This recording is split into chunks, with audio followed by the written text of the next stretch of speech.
And for this morning, we will be talking about motion in a straight line muna.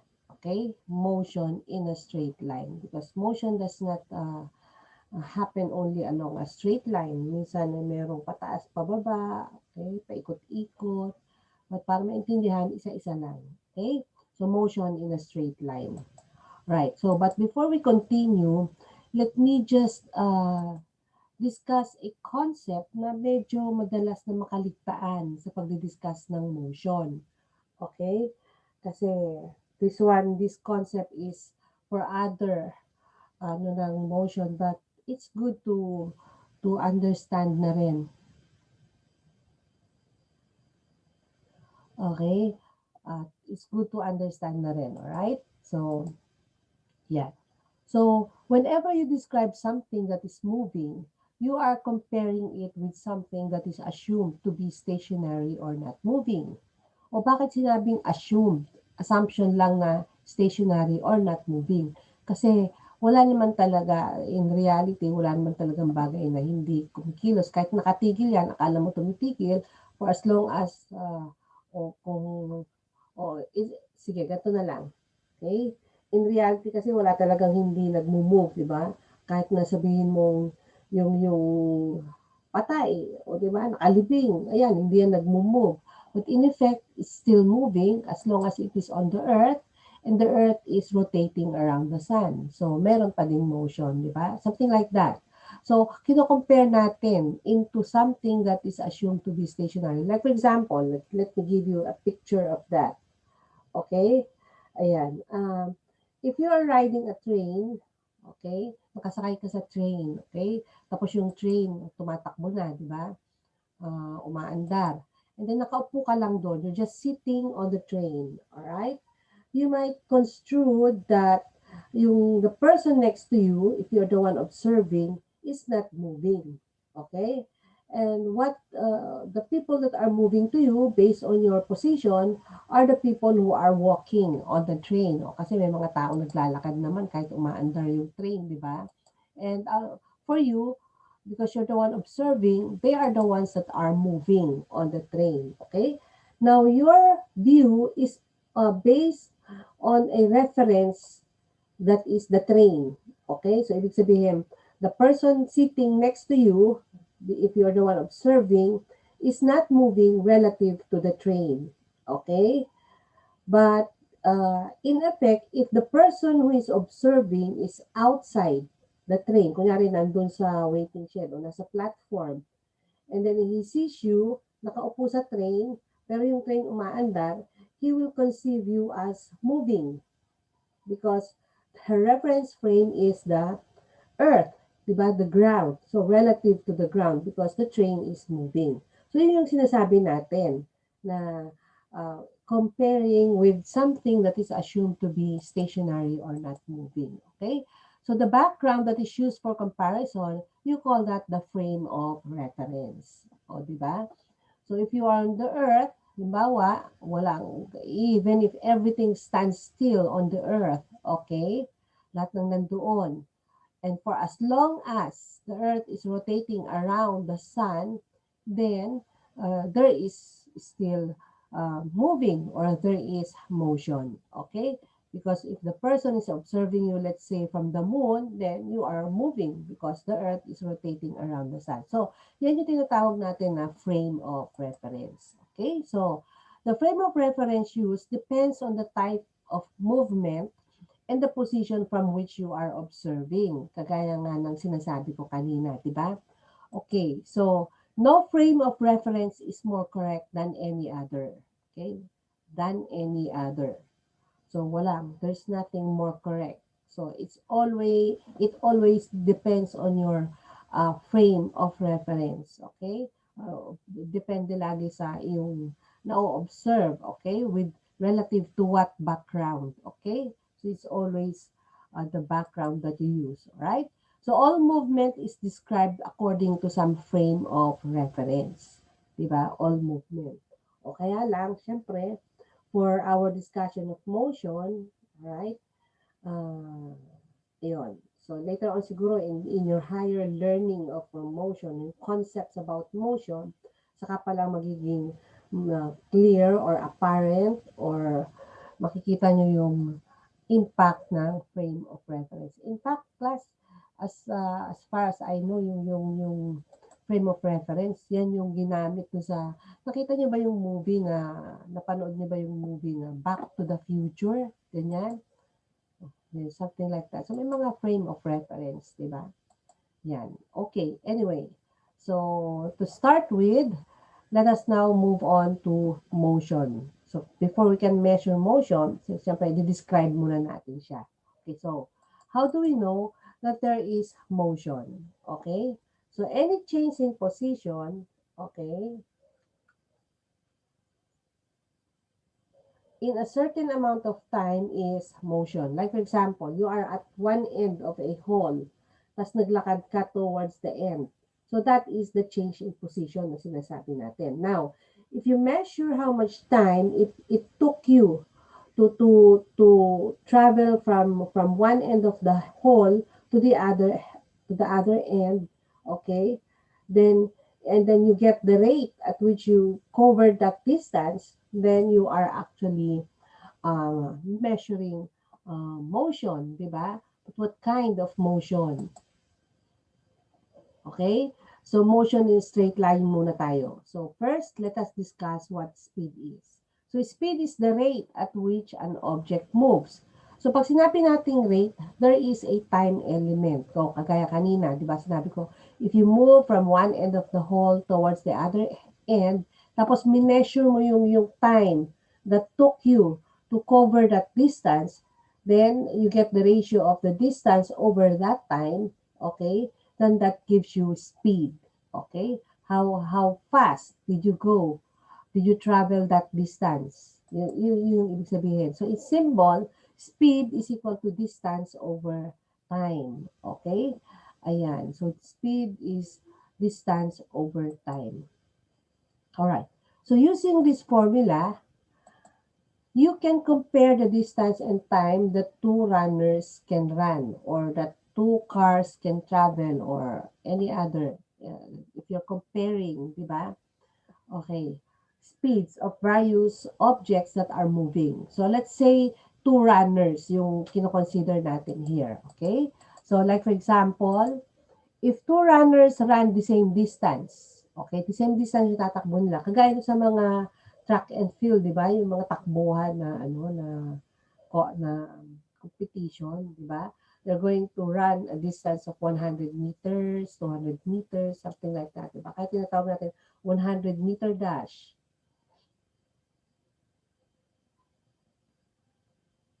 Or 200-meter dash. O, di ba? Yun yung mga ganon. Okay? So, if two runners run the same distance, the runner who took the longer time must have run at a slower speed. And the runner who took the shorter time must have run at a faster speed. O, di ba? Kaya nga, kunyari, sa 500-meter dash, o sabay-sabay sila mag-i-start. Okay? Now, the first one to reach the finish line is considered to be the fastest.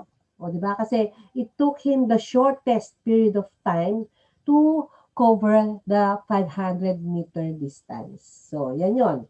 Or, so here we held the distance constant. So, anong nag-vary dito? Yung time. Okay? O, di ba? The shorter the time, the faster the speed. O, so sa isang banda naman, what if it is time that we hold constant? O, ganito, if two runners took the same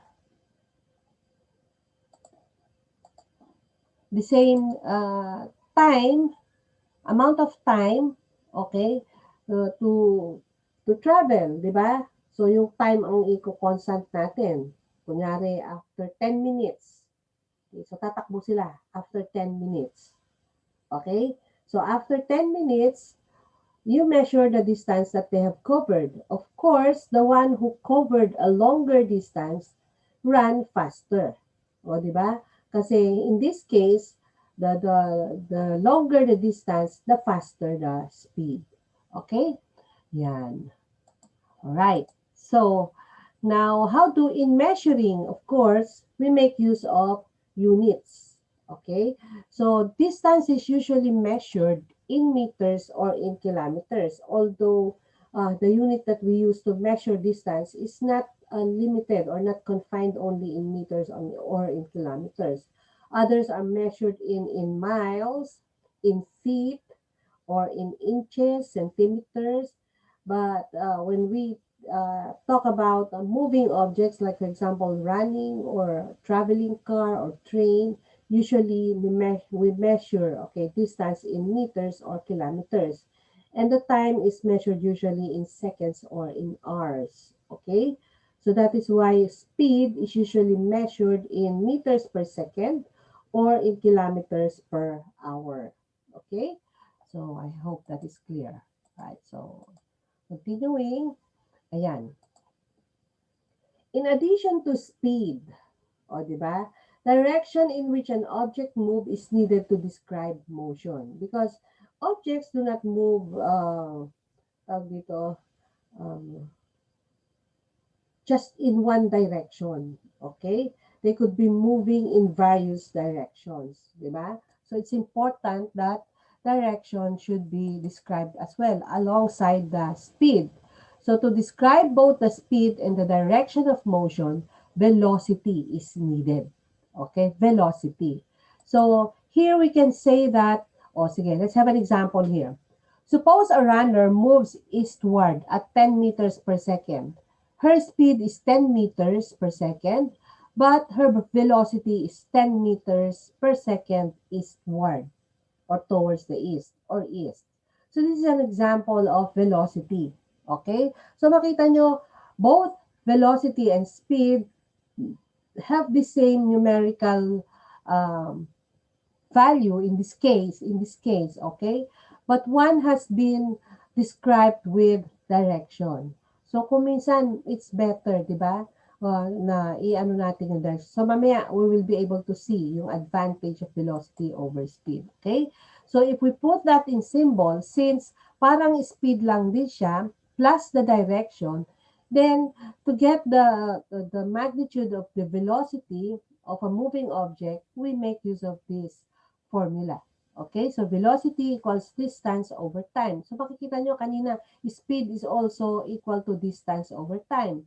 So if velocity is equal to distance over time and speed is also equal to distance over time, then we can make use of the same formula for both. Okay, so V is equal to X over T. So that's our equation to determine velocity, okay, or speed. Alright, so let's have sample problems muna as we continue. Alright, para makita nyo yung usefulness of the equation. Okay, some of you, this might be just very simple. Okay, so but then again, we'll just do it just the same. Alright, so at what speed did the plane fly if it traveled 1,760 meters in 8 seconds? So here you were given a step-by-step solution. So the first step is to write the formula. So here makita nyo that the formula is the formula to get the speed. Okay? Now for this particular problem, the formula here is also our working formula. So pag sinabi natin working formula or working equation, it is an equation where you can directly substitute the given information or given data. So in this particular example, okay, the formula is also our working equation. Okay?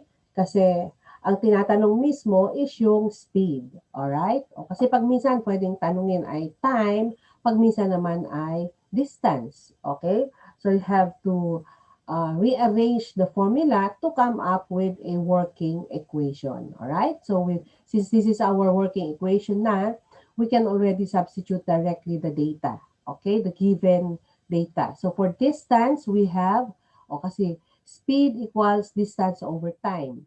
Okay, so distance is 1,760 meters and the time is 8 seconds. And then we carry out the operation, 1,760 divided by 8 is 220 and meter over second is meter per second. So the speed of the plane, all right, is 220 meters per second. Okay? So that is fast. Right? So sa kada segundo, mahigit 200 metro kaagad ang natatakbo. Okay? So another example would be, yan, ito. This one, sige, basahin natin yung problem. The velocity of light is 3.0 times 10 to the 8 meters per second. How long does it take light to reach the Earth from the Sun, which is 1.5 times 10 to the 11 meters away? Okay, so our equation for speed is equal to distance over time. But in this particular problem, it is not asking for speed. So the equation v equals x over t is not our working equation, right? So you have to rearrange that equation to come up with a working equation. So ano ang tinatanong? Time, okay? So t is equal to x over v. So that is our working equation. Alright? So substituting now, so makita nyo, with the working equation, you can directly substitute the given information, okay? Or the given data in the solution, okay? So the distance is 1.5 times 10 to the 11 meters. The velocity is 3.0 times 10 to the 8 meters per second. And dividing the value, okay? So makikita nyo here, meter and meter will cancel out. You're left with second. So the correct answer is 500 seconds. O, diba? So kung sa cancellation ng mga units pa lang o sa evaluation ng unit, if you don't come up with the correct unit for the unknown, here the unknown is time. So dapat sa final answer is second. Okay, so if you don't get second in the process, something is wrong with your solution. Yun lang ang ibig sabihin nun. Okay? Alright. So, moving on. Ayan. So, makikita natin what's the significance of knowing velocity over speed. Kasi sabi natin, velocity is speed with a given direction. Kasi in real life, we're not just after the speed, but we're after also the direction. Okay? Kasi importante. The direction given by velocity is very important. Okay? Like I said, you let us reserve your questions later. Okay? Mercy, mamaya-maya, ha? Sasagutin ko yung tanong mo mamaya. Let's finish this. Okay, so the direction given by velocity is very important. Okay? Yan. Kasi, like for example, airplane pilots, how do they know when to land? How do they know when to turn? Diba? So, kaya nga, aside from velocity, dun sa mga traffic controllers, okay, they are being directed into a certain direction. O, di ba? Kasi, ang hirap, ikaw, kung wala kang alam dyan, lilipad ka lang, mamaya mag-landing ka sa dagat, di ba? Kung mali yung direction na binigay sa'yo. Or, pwedeng magbanggaan yung mga eroplano sa ere, di ba? Lawak ako ng ere, tapos magbabanggaan ng eroplano simply because you did not follow the right direction, okay? You may have the right speed, but if you have the wrong direction, then you will end up in a wrong destination, okay? So weather forecasters must know the velocity of air masses, okay? To predict weather correctly. O, di ba? Kasi sabihin nyo, magla-landfall sa ganitong lugar. O, kung mali yung direction, mali yung prediction, di ba? So, yan, napaka-importante talaga. And not only that, pag nagbabiyahe ka, nagmaneho ka ng sasakyan, di ba? If you just keep on driving without giving consideration to direction, you might end up in the wrong destination. Okay? So that's how speed and direction are important in velocity. So in real life, when we describe motion, we talk of velocity more often. Okay? Yan. Okay. So let's take a look at these illustrations para makita nyo how important velocities are. Okay? So suppose you are rowing a boat downstream and you are moving at a velocity of 16 kilometers per hour. Okay? So, nagro-row ka. Pag sinabing you are rowing a boat downstream, there is already a direction there. Meaning, you are rowing a boat towards the direction of the flow of water. Yun ang ibig sabihin nun. Okay? And as you row, you are having a velocity of 16 kilometers per hour. Okay? Now, the river in which you are rowing your boat is also flowing.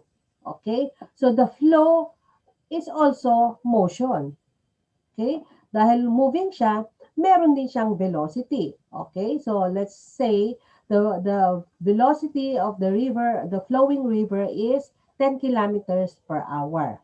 Okay, now, since you are rowing in the same direction as that of the river, you don't expect your velocity to be 16 kilometers per hour as well, because the flowing water, you're moving in the same direction as the flow of the water, parang nabuboost yung velocity mo. So your actual velocity as you row the boat is 16 plus 10, which is equal to 26 kilometers per hour.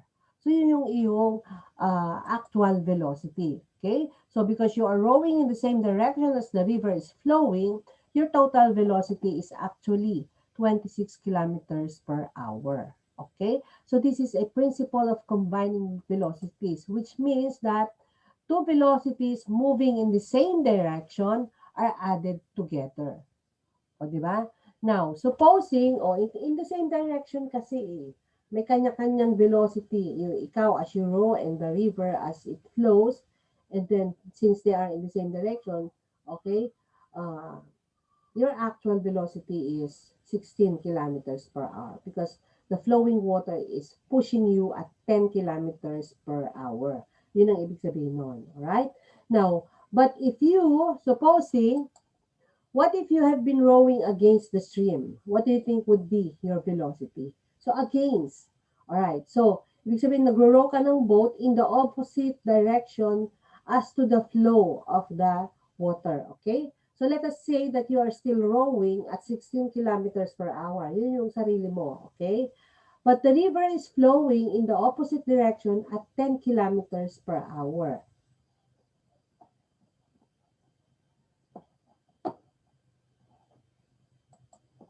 Okay, at 10 kilometers per hour. Now, since you are in the opposite direction, as you move upstream, o upstream naman yung opposite, okay, at 16 kilometers per hour, okay, tinutulak ka naman pabalik ng river, ng flow ng river at 10 kilometers per hour. So, yun ang ibig sabihin nun. So, in effect, ang actual velocity mo is only 6 kilometers per hour. Yes, very good, Nicole Gabriel. 6 kilometers per hour lamang. Okay? Yan. So, makita mo, velocities that are moving in the same direction are added together, but velocities that are moving in opposite direction, you get the difference for your actual velocity. Yan. Okay? O, kaya napaka-useful, okay, nung direction. Alright? So, this idea of combining velocities is very important. Lalong-lalo na, sabi natin, in launching rockets. That is why space engineers launch rockets in the same direction as the Earth rotates.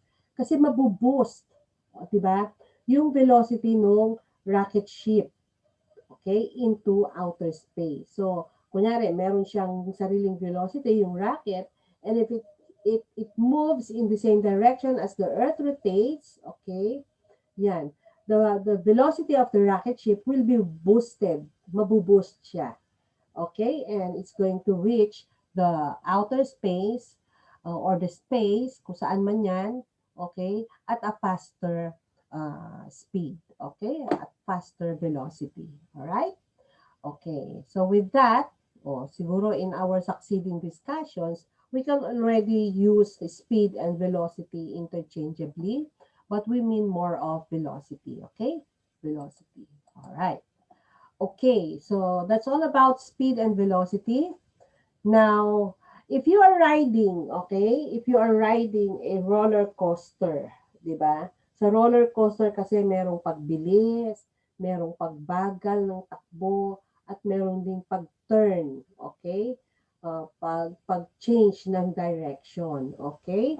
So, a body whose velocity is changing is said to be accelerated. And as I have mentioned, changes in velocity include increasing velocity, decreasing velocity, or change in direction. Okay, now, since we will be talking only of motion in a straight line, hindi muna natin papansinin si changing in direction. Okay?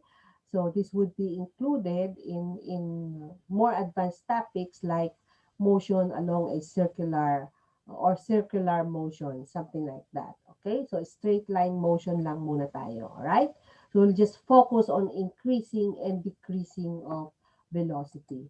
Okay, so if a moving body is accelerating, either it is speeding up, slowing down, or changing direction. Okay? So the acceleration of an object is equal to its change in velocity divided by the time during which this change occurs. So the change in velocity is the difference between the final and the original velocity or the initial velocity. So let's see that using symbols or representation in terms of equation, okay? So the acceleration of a body is the rate at which its velocity is changing. So pag sinabi nating rate, okay, alright, time element is of importance. Para kagaya sa velocity, sabi natin, na change. So we can define velocity as a rate of change of displacement. Okay? So parang rate of changing position. Yun ang ibig sabihin. Kasi pag nag-change ka ng position, you have been displaced. So we can say velocity is rate of change of displacement. And then here we say acceleration is the rate of change of velocity. So it is velocity that is changing. Okay? So parang ganito yan to illustrate yung acceleration. Okay? You're driving a car. Okay? So habang nagda-drive ka sa highway, yung velocity mo is 60 kilometers per hour. And then, may nakita kang sasakyan na lumalapit ka na. Okay? Kasi pag hindi ka nag-change ng velocity, pwede mong mabangga. O, di ba? So, mag-change ka yun. Mag-slow down ka. Hanggang ma-maintain mo a certain distance from the car in front of you. So, na-maintain mo kunyari at 20 kilometers per hour. Okay? Ayan. So, the change was from 60 kilometers to 20 kilometers. O kaya naman, slow yung motion mo, yung takbo mo, kunyari, tumatakbo ka lang ng 20 kilometers per hour, pero wala ka namang sinusundan, so mag-change ka ngayon, di ba? Kaya nga nag-change ng gear, di ba? Para ma-increase mo yung velocity mo. Kunyari, na-reach mo yung 60 kilometers per hour. So, from 20, you change your velocity into 60 kilometers per hour. And the time you covered that change in velocity, how long did it did it take you to change from 20 to 60? Okay, if you measure that and you get the ratio, that is acceleration. Okay, so yun yung acceleration. Okay, so over a long stretch of travel, okay, so you could be accelerated many times. Okay, so sometimes you would slow down, sometimes you would speed up. Okay, so in symbol, we could write V sub I to mean initial velocity, V sub F to mean final velocity, and T for time. So the equation to determine acceleration is equal to V sub F minus V sub I over T. Okay, so with this, we can say that velocity tells us how fast something is moving, while acceleration tells us how fast velocity is changing. O, di ba? So, the greater the acceleration, the greater the velocity is changing. Yun ang ibig sabihin nun. Okay? Alright. So, to illustrate that, let us have a sample problem. Okay? Yan. So, a roller coaster, a roller coaster's velocity at the top of a hill is 10 meters per second. 2 seconds later, it reaches the bottom of the hill with a velocity of 26 meters per second. What is the acceleration of the roller coaster? Okay, so as we use the equation class, all you have to do is to determine alin ba yung final velocity, alin ba yung initial velocity. So malalaman mo yun pag sinabing from Okay? Yun yung initial velocity. Tapos 2, o di ba? Yun yung final velocity. So here, okay, our initial velocity is 10 meters per second and our final velocity is 26 meters per second. Okay? Oh, so kaya sabi dito, 2 seconds later, oh, di ba? So yun yung time that the velocity change. All right? So that is your t. And substituting now all information in our equation, we get this equation. All right? So, carrying out the operation, 16 meters per second divided by 2 seconds, that would be 8 meters per second, or simply 8 meters per second squared. Okay? So, ibig sabihin, the unit of acceleration is meter per second squared, or any unit of distance over any unit of time squared. Okay? O kung minsan naman, 8, pwede naman you have an acceleration that says like this. For example, 10 kilometers per hour per second. O, di ba? Something like that. So, okay lang yun. So, ibig sabihin, the velocity is changing every second at, the moving object is being, changing its velocity every second at a rate of, ano nga sabi ko kanina, 10 kilometers per hour. O, parang ganun yun. Okay? Para mas paliwanag kung ano yung acceleration. Okay? So, let's have another example. Ayan. Okay, so a car starts from rest and reaches a velocity of 40 meters per second in 10 seconds. So what is the acceleration of the car? So here, we assign 0 as the initial velocity. Why? Kasi at rest, any object does not have motion.